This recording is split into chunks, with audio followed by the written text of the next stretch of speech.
Hallelujah. आइए हम प्रभु यीशु मसीह को महिमा दें।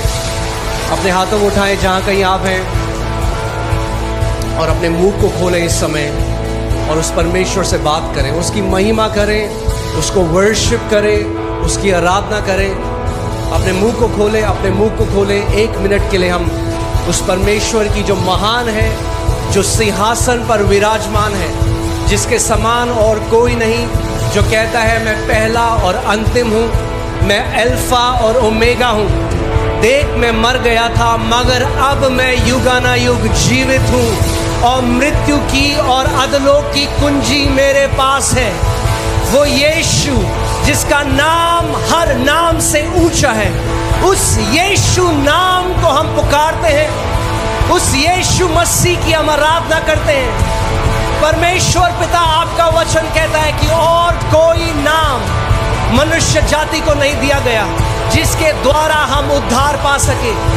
केवल एक नाम है, हम उस नाम को आज पुकारते हैं। प्रभु यीशु, तूने कहा जो कुछ तुम मेरे नाम से मांगोगे पिता वो तुम्हारे लिए कर देगा।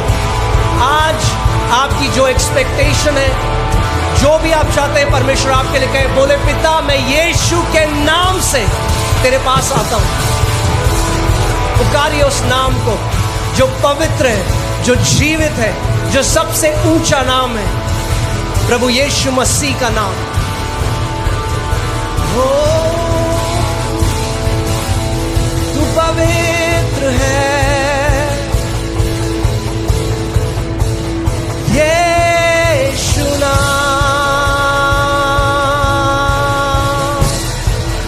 तेरा नाम, तेरा नाम पवित्र पवित्र पवित्र है।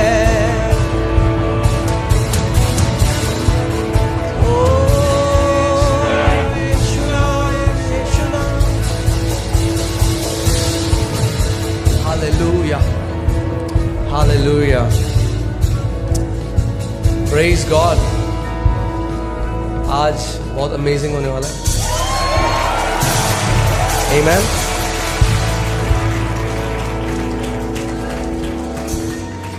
क्या आप एक्सपेक्ट कर रहे हैं आज?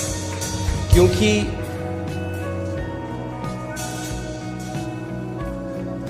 जब कभी यीशु मसीह गलील की गलियों में चलता और फिरता था तो वो लोगों से पूछता था, तुम क्या चाहते हो कि मैं तुम्हारे लिए करूं?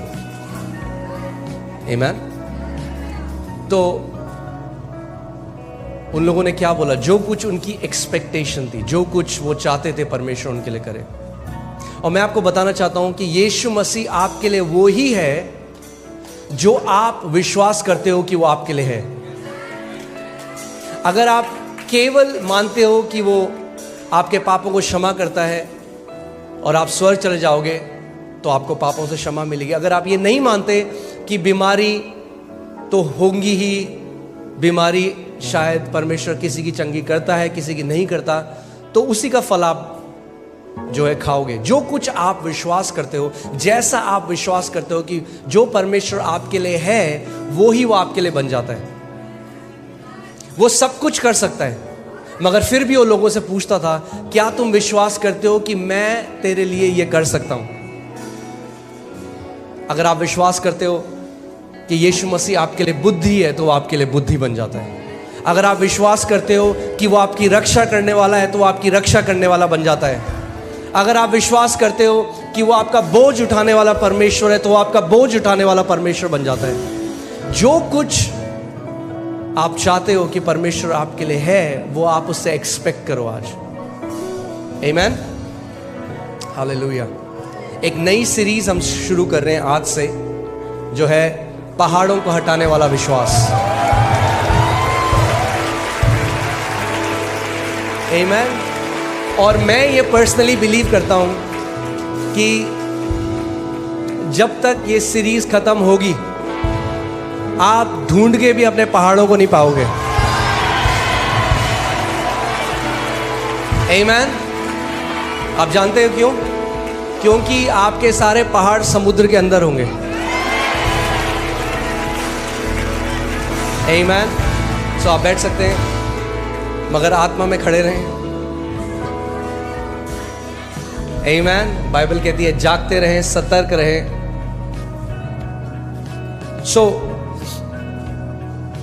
चलिए हम प्रार्थना करते हैं और फिर हम वचन की तरफ जाएंगे।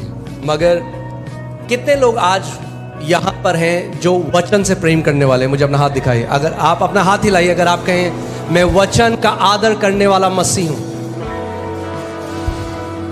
आमीन। मैं ऐसा क्यों कह रहा हूं? क्योंकि सारे मसीह वचन का आदर करने वाले मसीह नहीं है। वो ऐसे आदर करते हैं, ऐसे। ये आदर करना नहीं है, ये धर्म है। आदर करना वो है जब जो वचन हमें दिया गया हम उसको अपना सबसे कीमती ट्रेजर समझें, अपना सबसे कीमती धन समझें। और उसको लोग क्या करते हैं? कोई अपने गहने दरवाजे के सामने लिविंग रूम में रखता है। कहाँ रखता है? तिजोरी में, क्योंकि वो क्या है? कीमती है। ऐसे ही परमेश्वर का वचन हमें बताता है कि हमें जो वचन का धन है उसको यहाँ तिजोरी में बंद करके रखना है, छुपा के रखना है, हृदय के अंदर रखना है। आमीन। आइए हम लोग प्रार्थना करते हैं और फिर हम वचन की तरफ चलेंगे। परमेश्वर पिता, हम आपका धन्यवाद करते हैं। आप एक अच्छे और भले पिता हैं। हर एक अच्छी वस्तु, हर एक अच्छा दान और वरदान पिता आपकी तरफ से ही आता है। आपका वचन कहता है कि आप ज्योतियों के पिता हैं प्रभु। कोई भी बुराई आपकी तरफ से नहीं आती, कोई भी बीमारी आपकी तरफ से नहीं आती। आप एक अच्छे पिता हैं। आपका वचन हमें बताता है कि आत्मा आज भी कलीसिया से बात कर रहे हैं। और आपका वचन कहता है जिसके सुनने के कान हो वो सुन ले कि आत्मा कलीसिया से क्या कह रहा है। और प्रभु मैं प्रार्थना करता हूं यहां पे जितने लोग आए हैं उनके सुनने के कान हो प्रभु, वो तेरे वचन को हल्का ना जाने प्रभु, वो तेरे वचन को एक आम वचन की तरह ना सुने प्रभु, पर ध्यान धर कर वो तेरे वचन का आदर करें प्रभु। और पवित्र आत्मा मैं प्रार्थना करता हूं क्योंकि तू सत्य का आत्मा है और तू हमें हर एक सत्य में लेकर चलेगा प्रभु। होने दे कि इस घर से तू विश्वास के ऐसे योद्धाओं को खड़ा करे प्रभु, जो तेरे लिए बड़ी महिमा का कारण बने प्रभु। अगर आप ये विश्वास करते हो तो मेरे साथ बोलो आमेन, आमेन, हालेलुया, आमेन। आप जानते हो क्यों इतने ऐसे मसीह हैं जो बढ़ोतरी को नहीं देखते अपने जीवन में? वो चर्च आते हैं, वचन को सुनते हैं, मगर जो बढ़ोतरी उनके जीवन में होनी चाहिए वो नहीं होती। और उसका एक कारण मैं आज आपको बताऊंगा, वो वचन में है कि क्या वो कारण है कि कितने सारे ऐसे मसीह हैं फास्टिंग प्रेयर में भी आ रहे हैं और रविवार को भी आते हैं और सारी सभाओं में आते हैं, मगर वो बढ़ोतरी जो परमेश्वर चाहता है उनके जीवन में वो नहीं देखते। और उसका कारण ये है कि हर एक चीज के लिए परमेश्वर ने सिद्धांतों को रखा है। बोलिए सिद्धांत, सिद्धांत, आमीन। ऐसा नहीं है कि परमेश्वर कुछ लोगों के जीवन में करता है और कुछ का उसका मन नहीं करता, वो कहता है नहीं नहीं ये इनके नहीं करूंगा, मैं इसके करूंगा। वो ईना मीना मोही मोड़ नहीं कर रहे, समझ रहे हैं आप? परमेश्वर ने जो सिद्धांत रखे हैं वो हर किसी के लिए है। उसका वचन कहता है होशाया 4:6 में कि मेरी प्रजा मेरे ज्ञान न होने के कारण नाश हो गई है।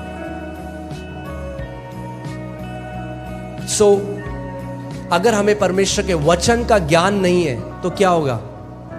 जो परमेश्वर चाहता है, जो सिद्धांत उसने हमारे लिए रखे हैं, अगर हम उनको नहीं समझेंगे तो जो बढ़ोतरी वो हमारे जीवन में देना चाहता है, जो कार्य वो हमारे जीवन में करना चाहता है, वो हो नहीं पाएगा। इसीलिए परमेश्वर चाहता है कि हम उसके वचन में बढ़ते रहें। आप देखेंगे क्या लिखा है, मेरे ज्ञान न होने से मेरी प्रजा नाश हो गई है। तूने मेरे ज्ञान को क्या ठहराया है? तुच्छ माना। वो लोग, वो मसीह लोग आज जो नाश हो रहे हैं, उनके पीछे ये कारण नहीं है कि शैतान बहुत बड़ा है। शैतान बड़ा नहीं है, वो इसीलिए क्योंकि उन मसीहों ने परमेश्वर के ज्ञान को तुच्छ जाना।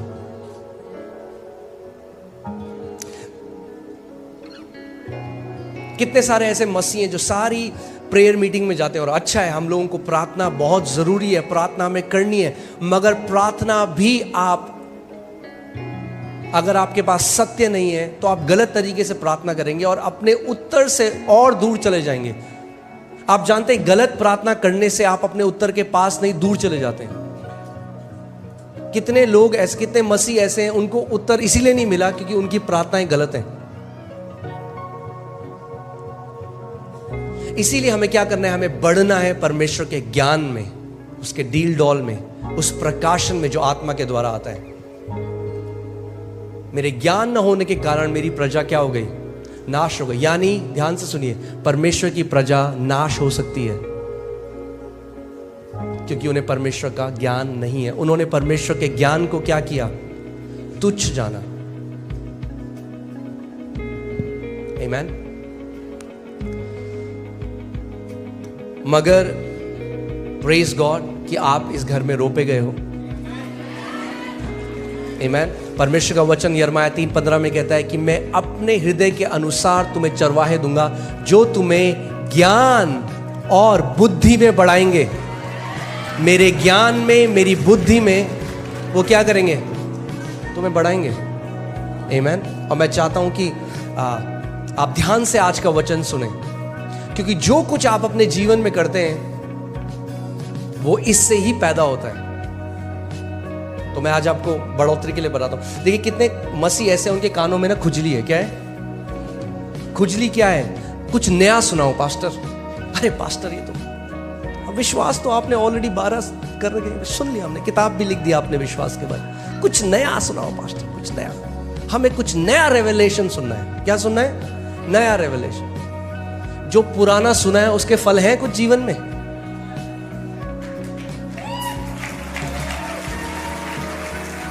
क्या करोगे नया सुन के अगर पुराने के फल ही नहीं आए तो? तो बात नया प्रकाशन सुनने की नहीं है, बात यह है जो आपने सुना उन फलों को फलाने की है। आमीन। और इसीलिए मैं आपको बता रहा हूं, मैं आज आपको एक सीक्रेट, एक कुंजी दे रहा हूं बढ़ोतरी की। इतना आसान है बढ़ना कि आपको लगेगा अरे कैसे मैंने मिस कर दिया। बहुत ही आसान है। आप जानते हैं क्या है? वचन में चलते हैं। 1 कुरिन्थियों 3 उसकी 6वीं आयत देखिए। यहां पे पौलुस प्रेरित क्या कहते हैं? मैंने पौधा रोपा, अपोलोस ने उसे सींचा, पर किंतु परमेश्वर ने उसको बड़ा किया। English Bible says God brought increase, यानी परमेश्वर बढ़ोतरी लेकर आया। परमेश्वर सीधे बढ़ोतरी नहीं ला सकता आपके जीवन में। ध्यान से सुनिए मेरी बात को। कई लोग कहते हैं प्रभु बढ़ोतरी दे, प्रभु बढ़ोतरी दे। नहीं ला सकता बढ़ोतरी। अगर प्रभु को बढ़ोतरी लानी है तो किसी को पहले बोना पड़ेगा वचन, फिर किसी को उसको सींचना पड़ेगा, फिर बढ़ोतरी आएगी। बढ़ोतरी तीसरा स्तर है। पहला स्तर है बीज को बोना। क्या है पहला स्तर? बीज को बोना। दूसरा स्तर है उसको सींचना, उस पर पानी डालना। आप बेस्ट क्वालिटी का बीज ले आइए, आप कश्मीर जाइए, वहां से आप सबसे अच्छा बीज ले आइए सेब का। मगर अगर आपने बीज बो दिया और उसके बाद भूल गए तो क्या होगा? वो बीज कभी भी बढ़ नहीं सकता। और परमेश्वर का वचन हमें मरकुस 4 अध्याय में बताता है, यीशु मसीह ने कहा कि बोने वाला क्या बोता है? बीज। और बीज क्या है? परमेश्वर का वचन। सो पौलुस ने क्या बोया कुरिन्थियों के जीवन में? बीज बोया, यानी वचन बोया। यानी ध्यान से सुनिए, जब आप पहली बार किसी वचन को सुनते हैं तो वो वचन बोया जाता है, यानी प्लांट किया जाता है इंग्लिश बाइबल में। ठीक है। मगर जब आप उसको बार बार सुनते हैं तो वो सींचा जाता है, फिर बढ़ोतरी आती है। कितने मसीह ऐसे हैं उन्हें बार बार नई शिक्षा चाहिए मगर वो उसको सिंचाई नहीं होने देते अपने हृदय में। यानी अगर आपको बढ़ोतरी चाहिए, प्रार्थना से नहीं आएगी। पड़ोसी को बोलो बढ़ोतरी प्रार्थना से नहीं आएगी। यही कई मसीह लोग नहीं समझते। कई लोग देख रहे हैं एक दूसरे को, ये क्या सिखा रहे हैं पास्टर, ये आप सही नहीं बोल रहे हो। आइए आपके जीवन में बढ़ोतरी, 30 साल से प्रार्थना कर रहे हो। ध्यान से सुनिए, मैं प्रार्थना करने वाला व्यक्ति हूँ। हम लोग ऑल नाइट प्रेयर करते हैं, रोज घंटों अन्य भाषा में प्रार्थना बहुत ज़रूरी है, उसकी अपनी एक जगह है। मगर प्रार्थना बिना वचन के कुछ काम नहीं करेगी।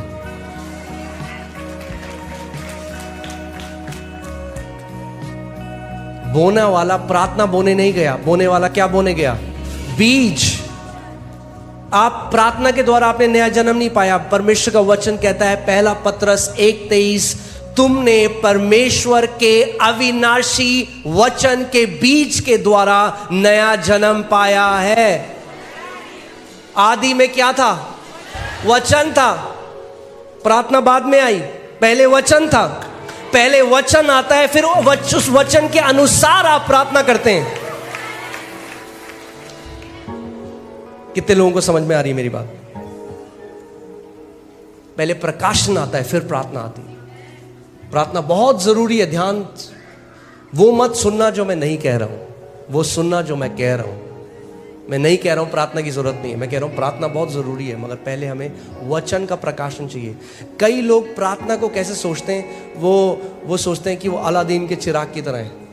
हम बोलेंगे हालेलुया हालेलुया हालेलुया, प्रभु दे दे दे दे दे, प्रभु दे दे दे दे दे दे दे दे दे दे दे। नहीं, हमें वचन का प्रकाशन चाहिए। ठीक है, सो वापस उस वचन में आते हैं। पौलुस कह रहा है, मैंने बोया, अब पौलुस ने उसको सींचा और परमेश्वर ने क्या करी? बढ़ोतरी दी। बहुत आसान है। यानी एक बार किसी भी वचन को सुनना काफी नहीं है। अगर आप बढ़ोतरी चाहते हैं तो उस वचन को तब तक सुनते रहें, सुबह शाम दोपहर रात सुने, फिर जब तक बढ़ोतरी को ना देखने लग जाए, जब तक वो फल आपके जीवन में ना आने लग जाए, जब तक दूसरे लोग ना बोलने लग जाए। अगर आप बोल रहे हो कि मैंने जी फेथ सीरीज सुन ली, फिर आपके जीवन में उस विश्वास की सीरीज के फल होने चाहिए। आमीन। सो जिस एरिया में आप वचन को लगातार सुनते रहेंगे, उस एरिया में आप बढ़ोतरी को देखने लग जाएंगे। मैं हमेशा इस बात को सिखाता हूं, केवल क्योंकि बाइबल में लिखा है इसका मतलब ये नहीं कि वो आपके साथ ऑटोमेटिकली हो जाएगा। वो लिखा है, वो बीज है। ये आप, मैं चाहता हूं आप इसको देखो कि जैसे ये बीज का डब्बा है, इसके अंदर बीज है। चंगाई के बीज भी हैं, समृद्धि के बीज हैं, शांति के बीज हैं, जय के बीज हैं, आनंद के बीज हैं। हर एक बीज जो आपको चाहिए वो इसके अंदर है। मगर अगर आप बीज पकड़ो, क्या आप उसका फल खा सकते हो? नहीं। बीज फल का है, बीज के अंदर है, मगर आपको बीज को पहले बोना पड़ेगा। और खेत क्या है? पर प्रभु का वचन बताता है मरकुस 4 में, खेत हमारा हृदय है। खेत आपका हृदय है। आमीन। सो आज जो हम बात करना चाह रहे हैं विश्वास के बारे में, रोमियो 1:17 में लिखा है कि सुसमाचार जो हमें दिया गया, सुसमाचार, क्योंकि उसमें यानी सुसमाचार में परमेश्वर की धार्मिकता विश्वास से और विश्वास के लिए प्रकट होती है। जैसे लिखा है, विश्वास से धर्मी जन जीवित रहेगा। जैसे आप ऑक्सीजन से और पानी से जीवित रहते हैं, जितना जरूरी आपके लिए ऑक्सीजन और पानी है, उतना ही जरूरी धर्मी जन के लिए विश्वास है। अगर आप विश्वास को नहीं जानते, उस शिक्षा में नहीं बढ़े, तो आपके लिए बहुत मुश्किल होगा एक थ्राइविंग जीवन जीना, एक बढ़ोतरी का जीवन जीना, एक जय का जीवन जीना। विश्वास एक शिक्षा नहीं है, विश्वास हमारे जीने का स्रोत है। क्योंकि धर्मी जन विश्वास के द्वारा जीवित। लोग बोलते हैं अच्छा आप विश्वास की शिक्षा देते हैं, अच्छा हम तो जी ये वाली शिक्षा मानते हैं। नहीं, अगर आप धर्मी जन हैं तो परमेश्वर कह रहा है कि विश्वास की शिक्षा के द्वारा आप जीवित रहेंगे। इसका मतलब विश्वास में चलना और विश्वास में दृढ़ हो जाना एक ऑप्शन नहीं है, क्या बोलेंगे उसको, एक चुन, कहाँ है पास्टर साहब, विकल्प, हाँ विकल्प नहीं है, ऑप्शन नहीं है। विश्वास में बढ़ना ही पड़ेगा अगर जय में जीना है तो। आमीन। सो इससे पहले हम इस सीरीज में जाएं, मैं चाहता हूं आप ये निर्णय अपने दिल में बना लें। आज आप ये डिसाइड करें, कुछ भी हो जाए मैं विश्वास में बढ़ूंगा, मैं विश्वास में बढ़ूंगी, कोई भी मुझे विश्वास में बढ़ने से अब रोक नहीं सकता। आपको ये निर्णय, ये डिसीजन आपको लेना पड़ेगा। आपकी मम्मी नहीं ले सकती, आपके पापा नहीं ले सकते, आपका हस्बैंड नहीं ले सकता, आपकी वाइफ नहीं ले सकती। आपको स्वयं ये निर्णय लेना है, मैं विश्वास में बढ़ूंगा और एक योद्धा बन जाऊंगा।